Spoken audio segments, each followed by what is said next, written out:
ಯಾವುದು ಮ್ಯಾಚ್ ಆಗಿಲ್ಲ ಅಂದ್ರು ಔಟ್ ಅಂದ್ರಲ್ಲ ಅದು ಮಾತ್ರ ಕರೆಕ್ಟ್ ಆಗ್ತೈತೆ. ಸೂಪರ್ ಮೇಡಮ್ ನೀವು. ಹೌದಾ?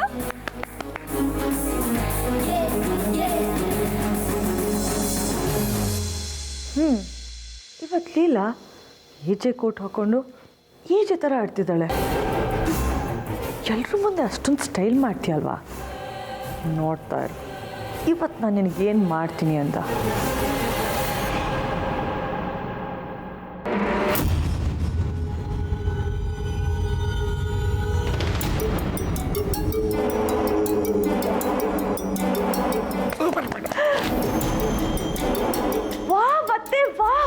ಎಂತ ಪರ್ಫಾರ್ಮೆನ್ಸ್ ಮಾಡಿದ್ರಿ! ನಾನಂತೂ ಫುಲ್ ಫಿದಾ. ಹೌದಾ? ಅಪ್ಪಿ ನಿಮ್ಗೇನಾದ್ರೂ ಸಿನಿಮಾದಲ್ಲಿ ಚಾನ್ಸ್ ಸಿಕ್ಬಿಟ್ರೆ ಈಗಿರೋ ಹೀರೋಯಿನ್ಸ್ಗಳೆಲ್ಲ ಮಾರ್ಕೆಟ್ ಕಮ್ಮಿ ಆಗ್ಬಿಡತ್ತೆ. ಅವಾರ್ಡ್ ವಿನ್ನಿಂಗ್ ಪರ್ಫಾರ್ಮೆನ್ಸ್ ಮಾಡಿದ್ರಿ. ನಿಜವಾಗ್ಲೂ? ಅತ್ತೆ, ಆದ್ರೆ ನಿಮ್ ಕೋ ಆಕ್ಟರೇ ಸರಿ ಇಲ್ಲ, ರಿಯಾಕ್ಷನ್ ಕೊಡಲ್ಲ ಅಂತಾರೆ. ಹೌದಲ್ವಾ? ಏಜೆ ಮುಂದೆ ಹೆದರ್ಕೋತಾರೆ. ನನ್ ಕಂಡ್ರೆ ಭಯನೇ ಇಲ್ಲ ಇವ್ರಿಗೆ. ಎಸ್ ಅತ್ತೆ, ಯು ಆರ್ ರೈಟ್. ಅವ್ರ ಜಾಗದಲ್ಲಿ ನಾನಿದ್ದಿದ್ರೆ ಕಾಂಬಿನೇಷನ್ ಇನ್ನೂ ಸೂಪರ್ ಆಗಿರ್ತಿತ್ತು. ಹಲೋ, ನಮ್ಮ ನಟ ನೋಡಿ ಇಡೀ ಕರ್ನಾಟಕನ ಕ್ಲೀನ್ ಬೋಲ್ಡ್ ಆಗಿದೆ. ಒಬ್ಬ ಉದಯೋನ್ಮುಖ ನಟನ ಬಗ್ಗೆ ಮಾತಾಡ್ಬೇಕಾದ್ರೆ ಸ್ವಲ್ಪ ನೋಡ್ಕೊಂಡು ಮಾತಾಡಿ. ಹೌದಾ? ಈಗ ನಾವು ಮಾಡೋ ಆಕ್ಟಿಂಗ್ ನೋಡಿ ನಿಮ್ಮ ಉದ್ಯೋನ್ಮುಖ ಪ್ರತಿಭೆ ಮುಖ ಇಲ್ದೆ ಓಡೋಗುತ್ತೆ. ಅತ್ತೆ ರೆಡಿನಾ? ಹಾ, ಓಕೆ ರೆಡಿ. ನಾನ್ ಲೀಲಾ, ನೀವ್ ಬೇಜೆ. ಓಕೆ. ಅದೇನ್ ಮಾಡ್ತಿರೋ ನಾನು ಇಲ್ಲೇ ಕೂತ್ಕೊಂಡು ನೋಡ್ತೀನಿ. ನೋಡೇ ಬಿಡ್ತೀನಿ. 1 2 3 ಆಕ್ಷನ್. ಅಯ್ಯ, ಏನಾಗಿದೆ ನಿಮ್ಗೆ? ಲೂಸ್ ತರ ಪರ್ಫೆಕ್ಷನ್ ಅಂತ ಹೇಳ್ತಿರ್ತೀರಲ್ಲ, ಗಡಿಯಾರ ನಿಂತೋದ್ರೆ ಅದವ್ರ ತಪ್ಪ? ತಪ್ಪು, ದೊಡ್ಡ ತಪ್ಪು.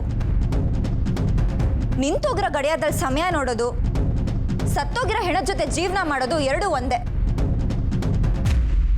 ನಾವು ಗಡಿಯಾರನ ಶೋಕಿಗೆ ಹಾಕೊಳ್ಳಲ್ಲ, ಅದ್ರ ಜೊತೆ ಸಾಗೋಕೆ. ಗಡಿಯಾರದ ಚಲನೆ ಹಾರ್ಟ್ ಬೀಟ್ ಇದ್ದಾಗೆ. ಟೈಮ್ ಹೇಗೆ ಓಡುತ್ತೋ ನಾವು ಅದೇ ಸ್ಪೀಡಲ್ಲಿ ಓಡಬೇಕು. ಇಲ್ಲಾಂದ್ರೆ ಲೈಫ್ ನಮ್ಮನ್ನ ಅರ್ಧದಲ್ಲೇ ಬಿಟ್ಟು ಮುಂದೆ ಹೋಗ್ತಾ ಇರುತ್ತೆ. ಅಬ್ಬಾ, ಕಿವಿ ಕೇಳಿ ತೂತ್ ಬಿತ್ತು. ಅಲ್ಲ, ಎಲ್ಲದಕ್ಕೂ ಲೆಕ್ಚರ್ ಕೊಡ್ತೀರಲ್ಲ, ಹೋದ ಜನ್ಮದಲ್ಲಿ ನೀವೇನಾದ್ರೂ ಲೆಕ್ಚರ್ ಆಗಿದ್ರಾ?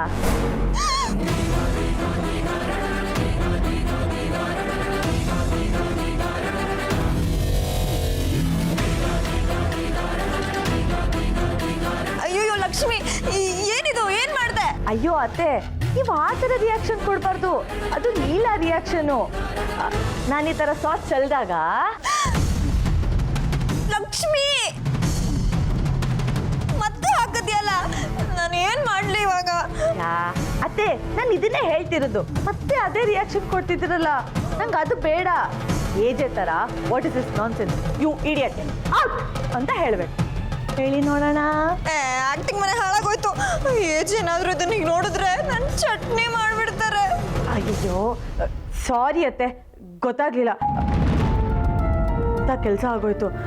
ಅದು ನನ್ನ ಆಕ್ಟಿಂಗಲ್ಲಿ ಪರಕಾಯ ಪ್ರವೇಶ ಮಾಡಿಬಿಟ್ಟಿದ್ನಲ್ಲ, ಗೊತ್ತಾಗ್ಲಿಲ್ಲ. ಸಾರಿ. ಈ ವೇಷ ಏನಾದರೂ ಏಜೆ ಸರ್ ನೋಡಿಬಿಟ್ರೆ ಪರಕಾಯ ಪ್ರವೇಶ ಅಲ್ಲ, ಫ್ರೀ ಟಿಕೆಟ್ ಕೊಟ್ಟು ಪರಲೋಕಕ್ಕೆ ಪ್ರವೇಶ ಮಾಡಿಸ್ಬಿಡ್ತಾರೆ. ಅಯ್ಯೋ ಅತ್ತೆ, ನಾನು ಬೇಕು ಅಂತ ಮಾಡಲಿಲ್ಲ. ನೀವು ಕೋಟ್ ಹಾಕಿದ ತಕ್ಷಣ ಏಜೆ ಆಟಿಟ್ಯೂಡ್ ನಿಮ್ಗೆ ಹೇಗೆ ಬಂತೋ ಹಾಗೆ ಲೀಲಾ ಅಂದಿದ ತಕ್ಷಣ ನಿಮ್ಮ ಎಡ್ವರ್ಟ್ ಬುದ್ಧಿ ನನಗೆ ಬಂದ್ಬಿಟ್ಟು ಅನ್ಸುತ್ತೆ. ಅದಕ್ಕೆ ಹೀಗೆಲ್ಲ ಆಗೋಯ್ತು. ನೀವೇ ಹೇಳಿ, ಲೀಲಾ ಅಂದರೆ ಎಡ್ವರ್ಟು, ಎಡ್ವರ್ಟು ಅಂದರೆ ಲೀಲಾ ತಾನೇ? ಹೌದು. ಮತ್ತೆ ಇದರಲ್ಲಿ ನಂದು ಏನೂ ತಪ್ಪಿಲ್ಲ, ಎಲ್ಲ ನಿಮ್ಮದು ಮತ್ತು ನಿಮ್ಮ ಪಾತ್ರದ್ದು. ಪ್ಲೀಸ್ ಏಜೆ ಹತ್ರ ನನ್ನ ಹೆಸರು ಹೇಳಬೇಡಿ. ನನಗೆ ಗೊತ್ತು, ಒಬ್ಬ ಉದಯೋನ್ಮುಖ ನಟಿಯಾಗಿ ನಟನೆ ಹಾಕಿ ತಗೋತೀರಾ ಅಂತ. ಬರ್ಲಾತೆ? ಟೇಕ್ ಕೇರ್, ಬಾಯ್. ಅಯ್ಯೋ, ನನ್ನ ಕ್ಯಾರೆಕ್ಟ್ರಿಂದ ಹೀಗೆಲ್ಲ ಆಗುತ್ತಾ? ಏನು ಮಾಡೋದು ವಿಶ್ವರೂಪ್? ಈ ಸೀನಲ್ಲಿ ನಾನು ಇದ್ದೀನಂತ ಇವಾಗ ನಿಮ್ಗೆ ಗೊತ್ತಾಯ್ತಾ? ನೀವಿಬ್ರು ಸೇರಿ ಈ ಜನ ಬೆಚ್ಚಿದ ನಟನಿಗೆ ಎಷ್ಟು ಇನ್ಸಲ್ಟ್ ಮಾಡಿದ್ರಿ. ನನ್ನ ಈ ಪುಟ್ಟ ಮುಗ್ಧ ಮನಸ್ಸಿಗೆ ಎಷ್ಟು ನೋವಾಗಿರ್ಬೇಡ. ನನ್ನ ನೊಂದ ಮನಸ್ಸಿನ ಶಾಪ ಮೇಡಮ್, ಇದು ಶಾಪ. ಏಜೆ ಬಂದ್ರೆ ನಾನು ಏನು ಮಾಡಲಿ? ಸಾರಿ ಮೇಡಮ್, ನಾನೊಂಥರ ಮಾಡರ್ನ್ ಯುಗದ ಜಮದಗ್ನಿ ಇದ್ದಾಗೆ. ಒಂದು ಸಲ ಶಾಪ ಕೊಟ್ಟರೆ ವಾಪಸ್ ತಗೊಳ್ಳಲ್ಲ. ವಿಶ್ವರೂಪ್ ಪ್ಲೀಸ್ ತಮಾಷೆ ಮಾಡಬೇಡಿ, ಪ್ಲೀಸ್ ಸೇವ್ ಮೀ. ಇನ್ನು 5 ನಿಮಿಷದಲ್ಲಿ ಏಜಿ ಸರ್ ಬರ್ತಾರೆ. ಆಮೇಲೆ ದೇವರೇ ಬಂದರೂ ನಿಮ್ಮನ್ನು ಕಾಪಾಡೋಕ್ಕಾಗಲ್ಲ ಅಂತ ಹೇಳಕ್ಕೆ ವಿಷಾದಿಸುತ್ತೇನೆ. ಅಯ್ಯೋ ವಿಶ್ವರೂಪ್, ನಿಮ್ದು ಮಯ ಅಂತಿನ ಹಾಗೆ ಮಾಡಬೇಡಿ. ಈಗ ನಂಗೆ ಬ್ರದರ್ ಅಲ್ವಾ, ದೇವ್ರು ಕೊಟ್ಟ ಅಣ್ಣ ಅಲ್ವಾ? ಮೇಡಮ್, ಅಣ್ಣ ಅಂತ ಕರೆದು ನಂಗೆ ಇಲ್ಲಿ ಟಚ್ ಮಾಡಿಬಿಟ್ರಿ ಮೇಡಮ್. ಇದಕ್ಕೋಸ್ಕರ ಆದರೂ ನಾನು ಏಜಿ ಸರ್ ಬರೋದನ್ನು 5 ನಿಮಿಷ ಅವಾಯ್ಡ್ ಮಾಡ್ತೀನಿ. ಅಷ್ಟರಲ್ಲಿ ಇದೆಲ್ಲ ಕ್ಲೀನ್ ಮಾಡ್ಕೊಳ್ಳಿ, ಓಕೆ? ವಿಶ್ವರೂಪ್ ವಿಶ್ವರೂಪ್, ಅಯ್ಯೋ 5 ನಿಮಿಷದಲ್ಲಿ ಇದೆಲ್ಲ ಹೇಗೆ ಕ್ಲೀನ್ ಮಾಡೋಕ್ಕಾಗತ್ತೆ?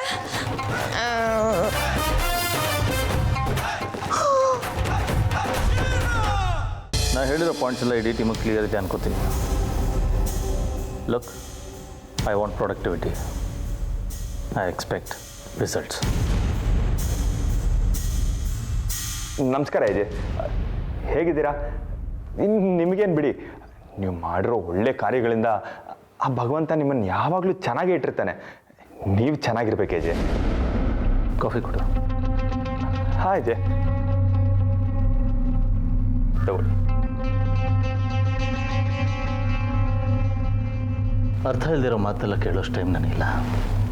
ಈಗ ಬಂದ ವಿಷಯ ಹೇಳು. ನನ್ನ ಉಸಿರು, ನನ್ನ ಪ್ರಾಣ, ನನ್ನ ಹೆಂಡತಿ ಜೀವನ ಕೊಲೆಗಾರನಿಂದ ಕಾಪಾಡಿದ್ದೀರಾ. ಅದಕ್ಕೆ ನಿಮ್ಮ ಹೆಸರಲ್ಲೊಂದು, ಪವಿತ್ರನ ಹೆಸರಲ್ಲೊಂದು ಅರ್ಚನೆ ಮಾಡಿಸ್ಕೊಂಬಂತಿದ್ದೀನಿ. ನಾನು ನೋಡಿ, ನನ್ನ ಕಣ್ಣೆದುರುಗಡೆನೆ ನನ್ನ ದೇವ್ರು ಕೂತಿರ್ಬೇಕಾದ್ರೆ ನಾನು ಎಲ್ಲೆಲ್ಲೋ ಹೋಗಿ ದೇವ್ರ ದರ್ಶನ ಮಾಡ್ಕೊಂಡು ಬಂದೆ. ಛೇ, ಪ್ರಸಾದ ತಗೊಳ್ಳಿ ಅಜಯ್.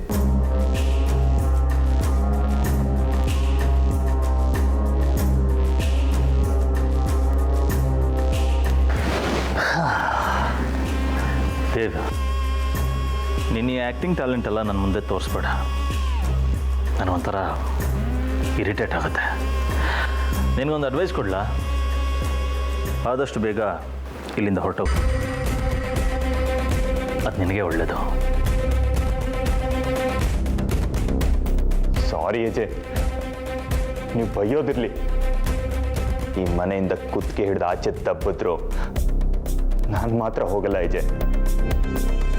ಯಾಕಂದ್ರೆ ಈ ಮನೇಲಿ ನನ್ನ ಉಸಿರಿದೆ, ನನ್ನ ಜೀವ ಇದೆ.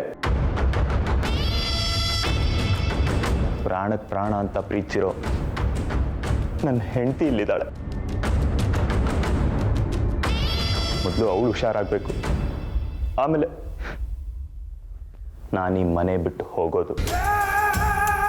ಬಿಟ್ಟು ಬದುಕಿರೋ ಶಕ್ತಿ ಆ ಭಗವಂತ ನನಗೆ ಇನ್ನೂ ಕೊಟ್ಟಿಲ್ಲ ಅಜಯ್.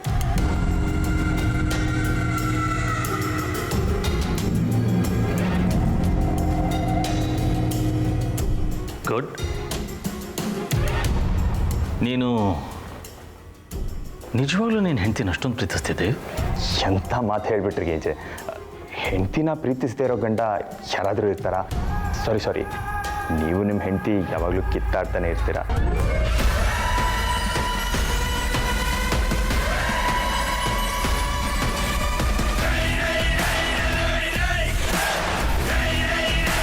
ನಾನು ವಿಷಯಕ್ಕೆ ತಲೆ ಹಾಕಿ ತಲೆ ಹರಟೆ ಮಾಡಿದ್ರೆ ನೀರು ನೆರಳು ಇಲ್ಲದೆ ಇರೋ ಜಾಗಕ್ಕೆ ಕಳಿಸ್ಬಿಡ್ತೀನಿ.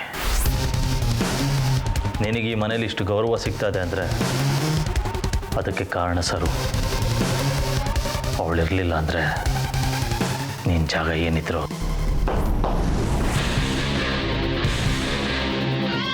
ಇಲ್ಲಿ. ಎನಿವೆ, ನಿನ್ನ ಹೆಂಡತಿ ಮೇಲೆ ಕೊಲೆ ಮಾಡೋಕ್ಕೆ ಬಂದಲ್ಲ, ಅವನನ್ನೇನು ಮಾಡಿದೆ? ಬಿಟ್ಟು ಕಳಿಸ್ಬಿಟ್ಟೆ? ಅವನನ್ನು ಸುಮ್ಮನೆ ಬಿಡೋಕ್ಕಾಗುತ್ತೆ ಅಜಯ್. ಒಂದು ಒಳಗಡೆ ಕೂರಿಸಿದ್ದೀನಿ. ಗುಡ್. ಹೆಂಡ್ತಿನ ಪ್ರೀತಿಸೋ ಗಂಡ ಮಾಡೋ ಕೆಲಸನೇ ಮಾಡಿದ್ಯಾ. Good job, keep it up Dev. ಹಾಗೆ ಅವನ ಮೇಲೆ ಯಾವ ಕೇಸ್ ಬುಕ್ ಮಾಡಿದ್ಯಾ? Murder case. Attempt murder case ಹಾಕಿದ್ದೀನಿ ಏಜೆ. ಗುಡ್. ಕೋರ್ಟಿಗೆ ಸಬ್ಮಿಟ್ ಮಾಡಾಯ್ತಾ? ಅದು ಎಲ್ಲ ವ್ಯವಸ್ಥೆ ಆಗ್ತಿದೆ ಏಜೆ. ಅವನೇನು CM PM ಅಥವಾ VVIP ಕೋರ್ಟಿಗೆ ಸಬ್ಮಿಟ್ ಮಾಡೋಕ್ಕೆ ವ್ಯವಸ್ಥೆ ಮಾಡೋಕ್ಕೆ ಇಷ್ಟೊತ್ತು ಮಾಡಬೇಕಿತ್ತಲ್ವ? ಹೌದು ಏಜೆ, ಕೋರ್ಟಿಗೆ ರಜೆ ಇತ್ತು, ಹಾಗಾಗಿ ತಡ ಆಯಿತು. ಅಂದರೆ ಆ ವ್ಯಕ್ತಿ ಈಗ ಸೆಲ್ಲಲ್ಲಿದ್ದಾನೆ ಅಂತಾಯಿತು. ಹೌದು ಏಜೆ. ಓಕೆ, ನಾನು ಅವನ ಹತ್ರ ಮಾತಾಡಬೇಕು. ವಾಟ್? ಎಸ್, ಇವತ್ತೇ ಮಾತಾಡಬೇಕು. ಅಪರಾಧಿನ ಕೋರ್ಟಿಗೆ ಕರ್ಕೊಂಡು ಹೋಗಬೇಕು. ಕೋರ್ಟಲ್ಲಿ ಏನು ಹೇಳ್ತಾರೋ ಗೊತ್ತಿಲ್ಲ. ಇದರ ಸ್ಟಡಿಗೆ ತಗೊಳ್ಳಿ, ಇಲ್ಲಾಂದರೆ ಜೈಲಿಗೆ ಹಾಕಿ ಅಂತ ಹೇಳ್ಬೋದು ಅವರು. ಓಕೆ, ಕೋರ್ಟ್ ಹಿಯರಿಂಗ್ ಎಷ್ಟೊತ್ತಿಗಿರೋದು? ಸ್ಟೇಷನ್ಗೆ ಹೋಗಿ ತಿಳಿಸ್ತೀನಿ ಅಜಯ್. ನೀವೇನು ಟೆನ್ಷನ್ ತೊಗೊಳೋದಕ್ಕೆ ಹೋಗ್ಬೇಡಿ, ಅಲ್ಲಿಗೆ ಬರೋ ತೊಂದರೆನೂ ತೊಗೊಳೋದಕ್ಕೆ ಹೋಗ್ಬೇಡಿ. ನಾನು ಅವನನ್ನು ವಿಚಾರಿಸ್ಕೊಳ್ತೀನಿ. Ajay, anything wrong? Everything is wrong there. ತಪ್ಪು ಮಾಡಿದವನ್ನ ನಾನಂತೂ ಬಿಡಲ್ಲ ಅಂತ ನಿನಗೆ ಗೊತ್ತಿದೆಯಲ್ಲ? ಹೌದು ಏಜೆ, ನಿಜ. ತುಂಬ ಮುಗ್ತಂತಾರಲ್ಲ, ನಾಟಕ ಆಡ್ಬೇಡ. ಇದನ್ನೆಲ್ಲ ನಂಬಕ್ಕೆ ನಾನು ಇನ್ನೊಸೆಂಟ್ ಅಲ್ಲ. This is ಏಜೆ.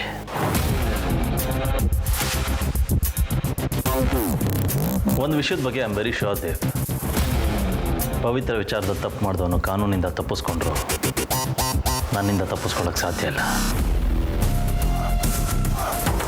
ಅವನು ಸಿಚುವೇಶನ್ನ ಎಷ್ಟೇ ಸ್ಮಾರ್ಟಾಗಿ ಹ್ಯಾಂಡಲ್ ಮಾಡಿದ್ರು ಅಷ್ಟೇ ಸ್ಮಾರ್ಟಾಗಿ ನನಗೆ ಲಾಕ್ ಮಾಡೋದು ಹೇಗೆ ಅಂತ ಗೊತ್ತಿದೆ.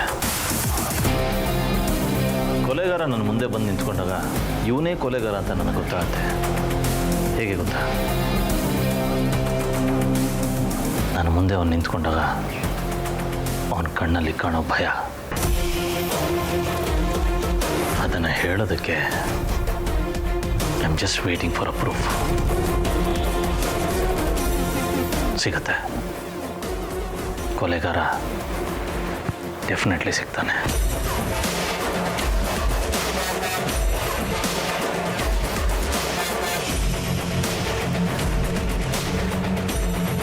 ತಗೋ, ಇದನ್ನು ಒಳಗಿಡೋ. ನಾನಾ? ನೀನೇ. ಹೊರಗಡೆ ಹೇಗೋ ಗೊತ್ತಿಲ್ಲ, ಈ ಮನೆಯಲ್ಲಿ ಯೋಗ್ಯತೆಗೆ ತಕ್ಕ ಹಾಗೆ ಕೆಲಸಗಳು ಸಿಗುತ್ತೆ. ನಿನ್ನ ಯೋಗ್ಯತೆಗೆ ಇದೇ ಕೆಲಸ ಸಿಗೋದು. ತಗೋ, ಒಳಗಿಡು.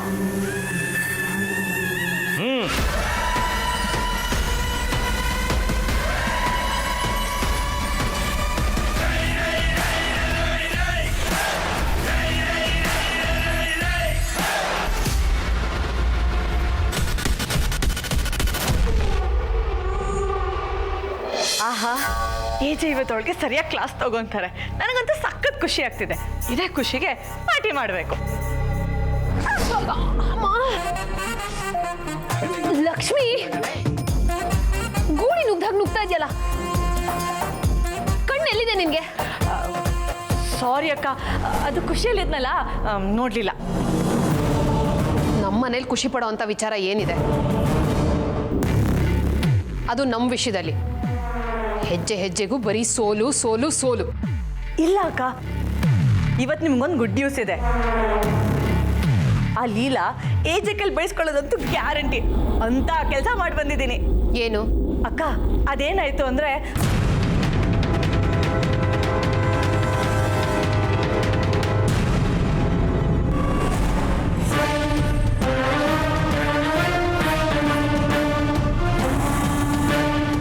ನೋಡಿದ್ರಾ ನಾನು ಎಂತ ಮಾಸ್ಟರ್ ಪ್ಲಾನ್ ಮಾಡಿದ್ದೀನಿ ಅಂತ?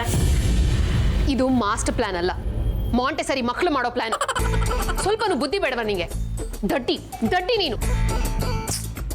ಏನಕ್ಕ ನೀವು ನಾನು ಮಾಡಿರೋ ಕೆಲಸಕ್ಕೆ ಹೊಗಳ್ತೀರಾ ಅನ್ಕೊಂಡ್ರೆ ನನ್ನನ್ನೇ ಬೈತಿದ್ದೀರಾ.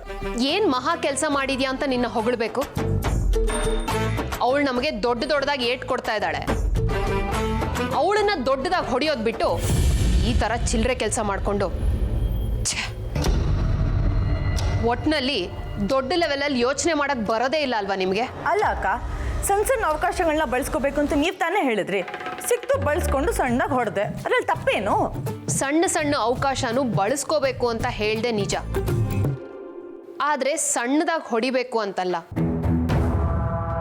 ಸಿಕ್ಕಿರೋ ಸಣ್ಣ ಅವಕಾಶನ ಬಳಸ್ಕೊಂಡು ದೊಡ್ಡದಾಗಿ ಹೊಡಿಬೇಕು. ಓ ಹಾಗ, ನನಗೆ ಅರ್ಥ ಆಗಿರಲಿಲ್ಲ, ಈಗ ಅರ್ಥ ಆಯ್ತು. ಇನ್ಮೇಲಾದ್ರೂ ದೊಡ್ಡ ಲೆವೆಲಲ್ಲಿ ಯೋಚನೆ ಮಾಡು. ನಮ್ಮಿಂದ ಕಿತ್ಕೊಂಡಿರೋದು ಚಾಕ್ಲೇಟ್ ಅಲ್ಲ, ಈ ಮನೆ ಅಧಿಕಾರನ.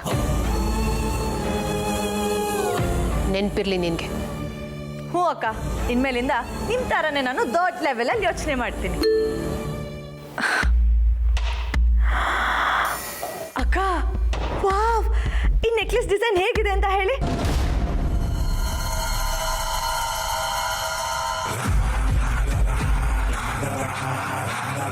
ನೆಕ್ಲೆಸ್ ಕೈಯಲ್ಲಿ ದುಡ್ಡಿಲ್ಲ, ಅಧಿಕಾರ ಇಲ್ಲ, ಹೇಗೆ ತಗೋತೀಯ ಇದನ್ನ? ಅಯ್ಯೋ ಅಕ್ಕ, ನಾನು ತಗೊಂತಿಲ್ಲ, ನನ್ನ ಫ್ರೆಂಡ್ಸ್ ಎಲ್ಲ ಸೇರಿ ನನ್ನ ವೆಡ್ಡಿಂಗ್ ಆ್ಯನಿವರ್ಸರಿಗೆ ಗಿಫ್ಟ್ ಕೊಡಿಸ್ತಾ ಇದ್ದಾರೆ. ಏನು, ಇಷ್ಟು ಕಾಸ್ಟ್ಲಿ ಗಿಫ್ಟಾ? ಕೊಡಿಸ್ಲೇಬೇಕು, ಯಾಕೆ? ಬರ್ಡೇಗೆ, ವೆಡ್ಡಿಂಗ್ ಆ್ಯನಿವರ್ಸರಿಗೆ, ಅದಕ್ಕೆ ಇದಕ್ಕೆ ಈವೆಂಟ್ಗೆ ಅಂತ ನಾವೆಲ್ಲ ಫ್ರೆಂಡ್ಸ್ ಸೇರಿ ಕೊಡ್ಸಿರಲ್ವಾ? ಮೊನ್ನೆ ಅಷ್ಟೇ ನನ್ನ ಫ್ರೆಂಡ್ ವೆಡ್ಡಿಂಗ್ ಆ್ಯನಿವರ್ಸರಿಗೆ ಗಿಫ್ಟ್ ಕೊಡ್ಸೋಕ್ಕೆ ಅಂತ ಸರು ಹತ್ರ ನಾನು 1 ಲಕ್ಷ ಇಸ್ಕೊಂಡಿದ್ದೆ.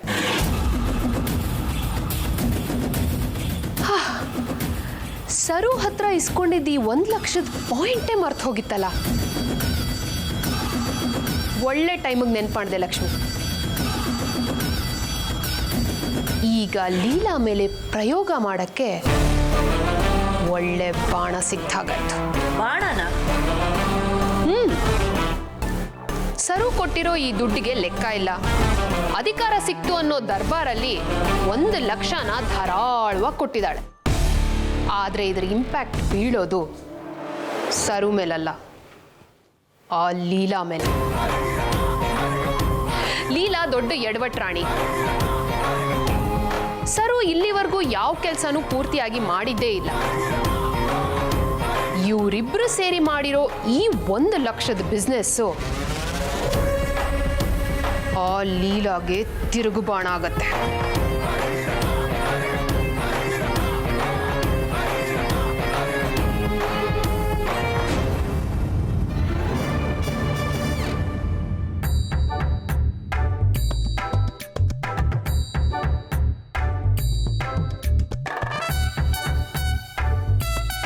ಅಯ್ಯೋ, ಟಿವಿಯಲ್ಲಿ ತೋರಿಸೋ ಡಿಟರ್ಜೆಂಟ್ ಪೌಡ್ರು, ವಾಷಿಂಗ್ ಪೌಡ್ರು ಎಲ್ಲ ಉಪಯೋಗಿಸಿದ್ರು ಈ ಕಲೆ ಮಾತ್ರ ಹೋಗ್ತಿಲ್ಲ.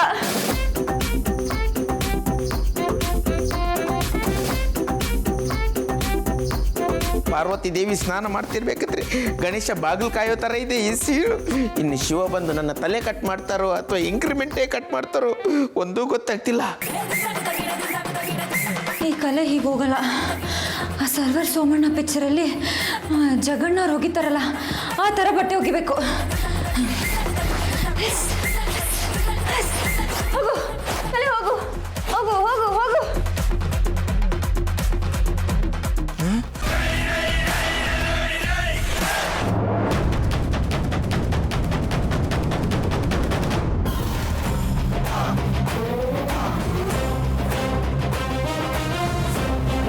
ಅಯ್ಯೋ, ಈ ಲಕ್ಷ್ಮಿ ಮಾಡಿದ ಎಡವಟ್ಟಿಂದ ಏಜೆ ಬಾಯಲ್ಲಿ ಅದೇನೇನು ಬಯಸ್ಕೋಬೇಕು ನಾನು. ಕೂಡ್ ಸರಿ ಹೋದ್ರೆ ನಾನು ಉಳ್ಗಲ್ಲ, ಇಲ್ಲದೆ ಹೋದ್ರೆ ಬರೀ ಬೈಗುಳ. ಅಯ್ಯೋ, ಬಂದೇ ಬಿಟ್ರಲ್ಲಪ್ಪ. ಇವ್ರು ಲೀಲಾ ಮೇಡಮಿಗೆ ಮಾತ್ರ ರಾವಣನ ಥರ ಕಾಣಿಸ್ಲಿ, ನನಗೆ ರಾವಣ ಥರ ಬೇಡ. ಅಯ್ಯೋ, ಎಡಬಟ್ಟು ಸುಂದರಿ, ಸಿಂಗಲ್ಲು ಬೀಸೂರಿ, ಇವಳಂತೋಳ್ ಭೂಮಿ ಮೇಲೆ ಇನ್ನೊಬ್ಳು ಇಲ್ಲಾರಿ. ಪ್ರೀತಿನ ತರ್ತಾಳೆ, ಆಪತ್ತಲ್ ತೊಳ್ತಾಳೆ, ಆಪರೇಷನ್ ಸಕ್ಸಸ್ ಆದ್ರೂ ಪೇಷಂಟ್ ಡೆತ್ತಪ್ಪ.